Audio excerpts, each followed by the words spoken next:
Senhoras e senhores, sejam bem-vindos a mais um vídeo deste humilde canal, Guibeira aqui. E aí, vocês estão bem? Pois é, mano. Aconteceu, né? 3-1. Eu acho que eu tô meio que, assim, de acordo com o Gustavo, mano. Vocês sabem, né, que é o Gustavo, do NBA da Depre, que também é torcedor do Knicks. Pô, meu chegado. Em concordar que a gente perdeu no jogo 1, mano. O New York Knicks perdeu essa série no jogo 1. Naquela virada, naquele final de jogo, o time já não se conectou mais, não ficou legal, sabe? Desde então, parece que já entra com mentalidade de derrotado nas partidas, fica dependendo de um milagre, fica dependendo de viradas espetaculares, de acontecimentos extraordinários para poder sair com uma vitória, sabe? E eu sei que esse tipo de performance extraordinária foi necessário contra um time que foi campeão ano passado. Contra o Indiana Pacers eu tava um pouco mais crente de que seria um confronto parelho, né? Um confronto de igual para igual, de dois times que olham de frente, olham um no olho do outro por igual. Mas não, velho. Realmente o Indiana Pacers, com esse ritmo de jogo bem acelerado, tá mostrando, tá deixando escancarado algumas falhas que o Knicks não tem time para chegar na final de NBA. Falta ainda coisas, falta peças, falta banco de reserva, falta um garrafão que não demore 3 dias para rotacionar, sabe? Falta comunicação, falta muita coisa que eu quero conversar um pouco mais com vocês no vídeo de hoje, mas não vai ser como o último vídeo que eu falei um pouco mais detalhado sobre tudo. Eu vou fazer uma conversa com vocês hoje um pouco mais no geralzão assim, sabe? Sem especificar o que aconteceu durante o jogo, porque senão vai me trazer aquele sentimento ruim de volta. E eu não tô afim, mano. Eu só quero conversar com vocês sobre alguns pontos específicos. Começando pelo próprio New York Knicks. Uma coisa que eu percebi é que a defesa do New York Knicks tem um problema de fala. Eu não sei se o barulho dentro do estádio do Indiana era alto ao ponto de os jogadores não conseguirem informar uma troca de marcação. Eu não sei se realmente é algo que eles não treinam dentro do CT lá de treinamento do New York Knicks. Eu não sei se é um problema do Tom Thibodeau, que tá tentando fazer um time de mudos, mas o time do New York Knicks não consegue comunicar uma troca, não consegue efetuar uma troca, não consegue fazer uma rotação, não consegue fazer um bait na defesa para depois voltar à marcação. E isso é inacreditável, porque a quantidade de pontos que o time do Indiana Pacers conseguiu explorar do New York Knicks só pela falta de comunicação defensiva, por erros de troca de marcação, eu não consigo me recordar assim quantos pontos foram muitos. A quantidade de turnovers que o Knicks cometeu em momentos que o time parecia que estava buscando o jogo, estava chegando mais no placar, vinha lá um turnover, principalmente do senhor Josh Hart. Gostaria de deixar bem claro aqui que eu gosto muito da intensidade defensiva, eu admiro muito a contribuição que ele teve para esse time durante toda essa temporada, só que ontem, toda vez que estávamos chegando a 5 pontos de diferença dos caras, 3 pontos, empatando o jogo, o Josh Hart cometia um turnover assim, dele cruzar o meio da quadra, tentar forçar um passe e ir na mão do Indiana.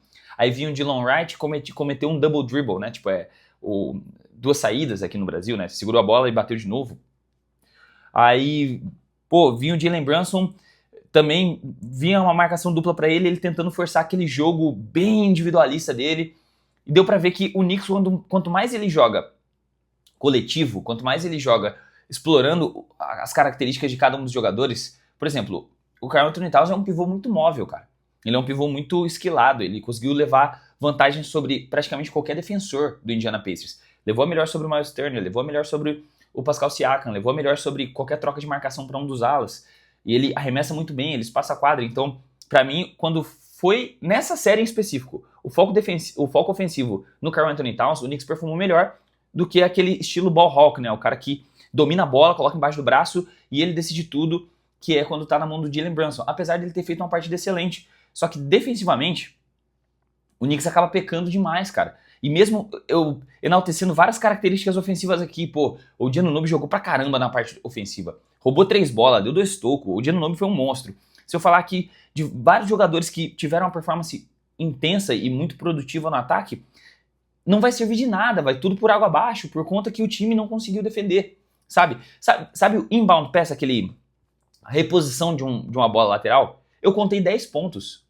10 pontos em que o Indiana Pacers conseguiu pontuar sem precisar gastar um segundo no relógio. Foi simplesmente um passe da lateral entrando na quadra que não tinha uma pessoa entre o jogador que fez o ponto e o aro. O cara foi sozinho pro aro fazer uma bandeja, sabe? Parecia treinamento de inbound pass do Indiana Pacers. Tipo assim, a bola saiu na lateral da quadra da porra do New York Knicks. E alguém ia cobrar do Indiana. Parecia que eles estavam fazendo treinamento de uma jogada que o Rick Carlisle desenhou lá e falou, ó, tenta essa jogada aí, vamos lá. Pip, apitou. Isso, faz de novo, tá ligado? Faz do outro lado agora. Porque não fazia sentido na minha cabeça uma defesa ser tão medonha quanto a defesa do New York Knicks ontem, mano. Sabe? E, cara, pelo menos eu vou dar aquele voto ali pro Tom Thibodeau, que ele deu um pouquinho mais o braço a torcer com questão a dar chance pros bancários, colocou o Landry Shamet, que matou uma bolinha pra 3 ali, que ele não tem as características de ser um melhor defensor, só que ele em quadra defendendo no lugar do Jalen Brunson era melhor do que o Jalen Brunson em quadra, usando o Karl Anthony Towns como foco ofensivo, inclusive sem o Michael Bridges, sem o Jalen Brunson, com um time mixado entre titulares e reservas, foi onde o Knicks teve uma performance melhor. Eu não sei se o fato do Josh Hart ter sido bancado para entrar o Mitchell Robinson jogar com 2 pivôs grandes em quadra já do começo como titulares acabou impactando mentalmente o cara e ele não ficou tão bem assim quanto ele se sentia mais confortável em quadra sendo titular e ele não veio bem pro jogo. Então eu não sei explicar, mano. E mesmo assim, outra observação, mesmo quando o Knicks estava com 2 pivôs dentro de quadra, 2 pivôs dentro de quadra, os caras não conseguiam trocar o suficiente para um deles ficar dentro do garrafão e ajudar numa cobertura. Colocavam, tinha situações em que quem tinha que fazer essa cobertura era o OG Anunoby, enquanto o Mitchell Robinson e o Karl Anthony Towns, os dois estavam marcando os alas lá em cima, fora do garrafão, cara. Meu senhor amado, o que eu tava assistindo ontem, velho? Eu não sei explicar o sentimento que eu tive de agonia assistindo a defesa do meu time.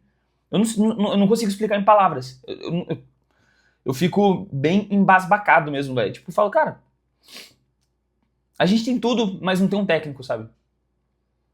A gente tem um time bom, mas não tem um banco de reservas. A gente tem um pivô bom, só que ele parece uma Scania. Pra quem lembra aí do Mitchell Robinson, coloca aí Mitchell Robinson Rookie, tá? Você vai ver aí, coloca no YouTube. Você vai ver lances do Mitchell Robinson quando ele entrou na liga. Ele veloz, ele trocando bem, ele bloqueando, ele pegando ponte aérea. Inclusive ele pegou uma ponte aérea outra ali, pegou uns rebotes ofensivos e dancou. Eu entendo que é bom o cara ter uma massa a mais. Só que o Mitchell Robinson tá gordo. O Mitchell Robinson precisa emagrecer. O cara não se movimenta direito. Tá ligado? Cara, é inacreditável. Mas tá. Agora que eu vou... Vamos tentar superar o fato do New York Knicks já estar eliminado, tá? Tá 3-1 na série. Ah, mas Guibeira, já tivemos viradas miraculosas de 3-1. Não vai acontecer, tá? Não vai acontecer. Não vai acontecer do Knicks, não vai acontecer do Wolves. A final desse ano vai ser Indiana Pacers e Oklahoma City Thunder. Eu quero comentar um pouquinho sobre o Indiana e o quanto esse time é merecedor de estar na final de NBA. Primeiro, que eles são a 8ª melhor defesa do campeonato. Isso é algo pouco apreciado e talvez uma característica pouco valorizada desse time do Indiana, porque o ataque deles é tão dinâmico e tão rápido que as pessoas sempre falam da velocidade de jogo, da imposição de jogo, dos fast breaks, de todo o volume que o Indiana Pacers coloca na partida, superando os times adversários. Então, o ataque deles realmente é fenomenal. Se eu não me engano, temporada passada foi o ataque de número 1, né? Enquanto a defesa não foi tão boa. Então os reforços que eles fizeram, né? Com a chegada do Pascal Siakam e tudo mais, tornaram eles esse grande competidor para um título de NBA. Outra coisa que é pouco valorizada, o talento de Pascal Siakam. Sabe, eu acho que ele por estar antes no Toronto Raptors, ele por ter ganhado um título daquela maneira, tipo, na asa do Kawhi Leonard versão Jordan ali, em 2019, as pessoas apreciavam um pouco o basquete do Pascal Siakam e ele é muito talentoso, mano. Cara, que é isso, mano? O Pascal Siakam não sentiu dificuldade em atacar pra cima de ninguém, velho.